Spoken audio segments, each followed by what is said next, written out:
What's good, Tampa? In this episode, I'm going to show you one of the best hidden places to get an awesome picture of that beautiful Tampa skyline. So just follow me along, and guess what? I'm even bringing a professional photographer to make sure I get the perfect shot. So we're going to show you how to do it. Let's roll.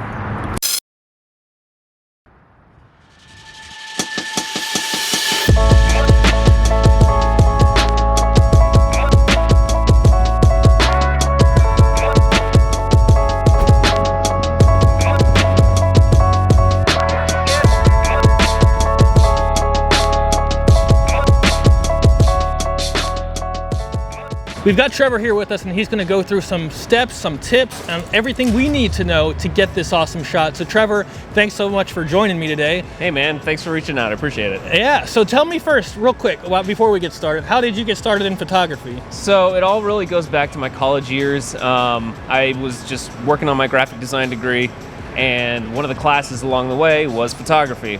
So back then I was doing film in the darkroom, processing the film, getting in the darkroom, making the prints, all the fluids and everything, and I don't know, I just fell in love with it back then. What are some of the kind of gear and things we need to know for getting this awesome downtown Tampa skyline photo? I am one of these people, I do not believe that you have to have awesome gear to get an awesome shot. I love that. You need to get first an idea of what you're trying to get a shot of, and then second of all, how you're gonna get that shot. Got it. So right now we're looking at downtown Tampa, an iconic shot almost from any angle. So you wanna get really far away from it if you're gonna capture the whole thing. Sure. So we're gonna come over here, step away from the downtown area, but we also wanna get up high so we can get above the tree line and all that. Got it. So we're gonna head up here in a minute to a great little spot. Now this spot, I believe, it's kind of a hidden gem, wouldn't you say? It's kind of a hidden gem. I've seen it pop up a few times.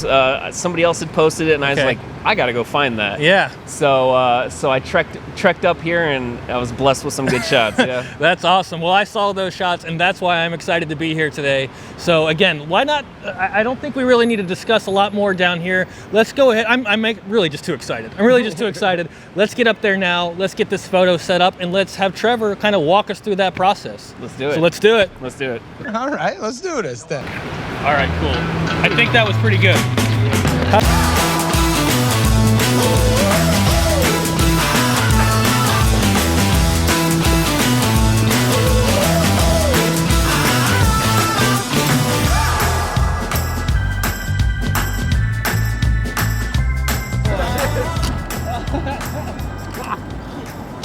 So we made it up to the spot. Like I said, I'm super excited to be here. You can already tell it's beautiful, right?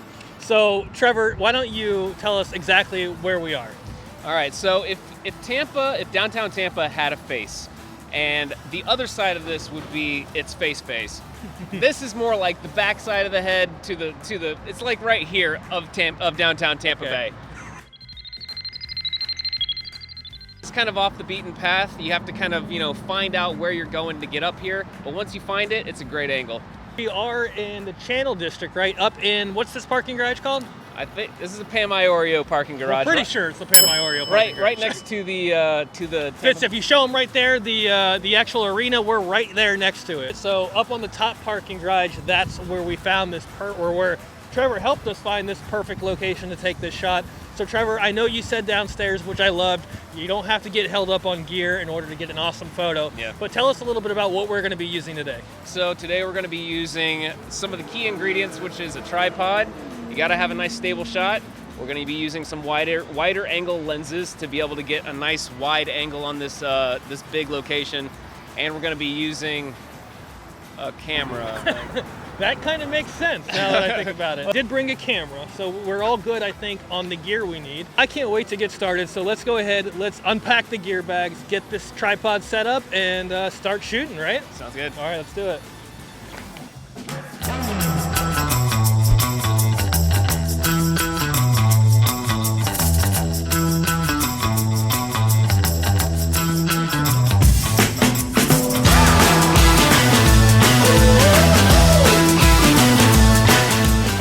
All right, so Trevor, we're getting the shot framed now.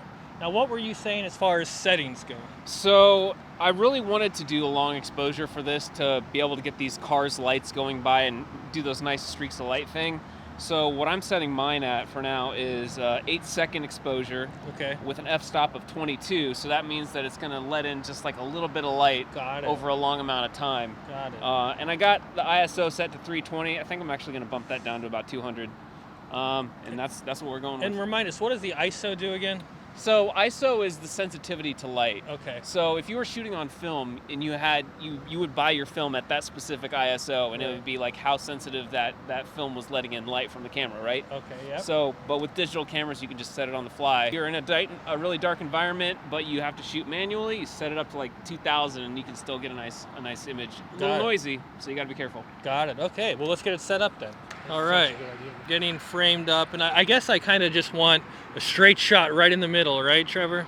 Yeah, pretty much. So like here's my final shot right here. And that's pretty close to what I'm looking for, because I've got all my highlights that aren't blown out. I've got my shadows that aren't too dark, and that's the frame that I'm looking for on this angle. So that's the shot you come here for. Got it. I'm going for it. All right.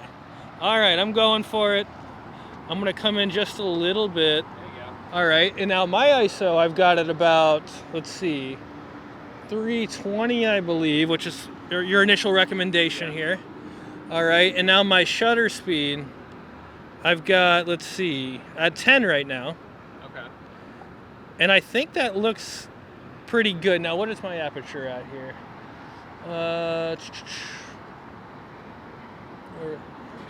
I can't see.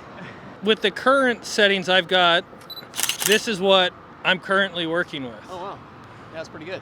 Not bad. I'm pretty impressed with it.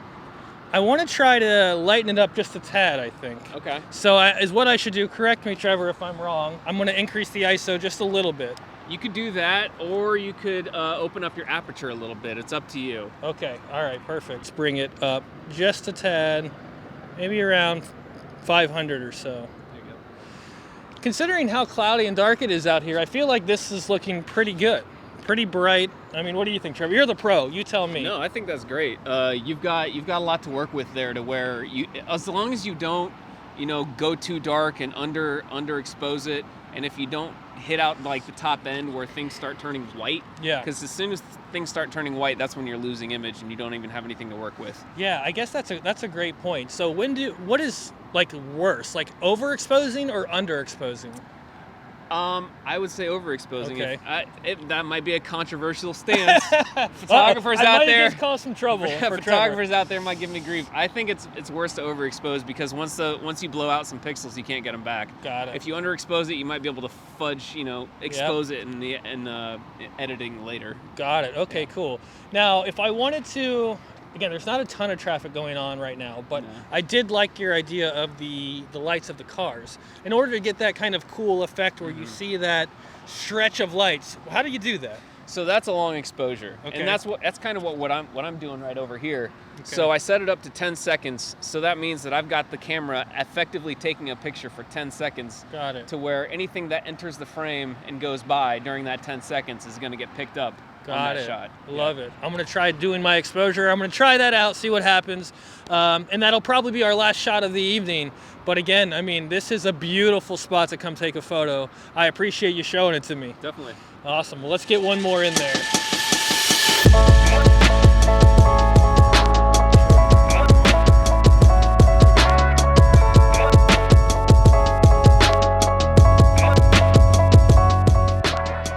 For the frame to close there. Oh, cool. So I do get a bit of that blur now. Let's just do a few. I guess kind of timing is such a key point to this, right? Mm-hmm. Awesome. Wow, that looks good. Very cool. Let's get one more quick shot of this photo here. I mean, I think that's pretty much gonna do it, guys. So Trevor, if you don't mind, go ahead. Let's hear, how do people find you if they want to learn more about photography, your business, your brand? You can just visit me at Trevor Creative on Instagram. That's the best way to find me. Awesome. I'll throw it up on the screen as well and put his link in the description. But you guys, thanks so much for coming to join. Get up here and take this photo. It's well worth your time. If you do that, make sure you tag Trevor and myself.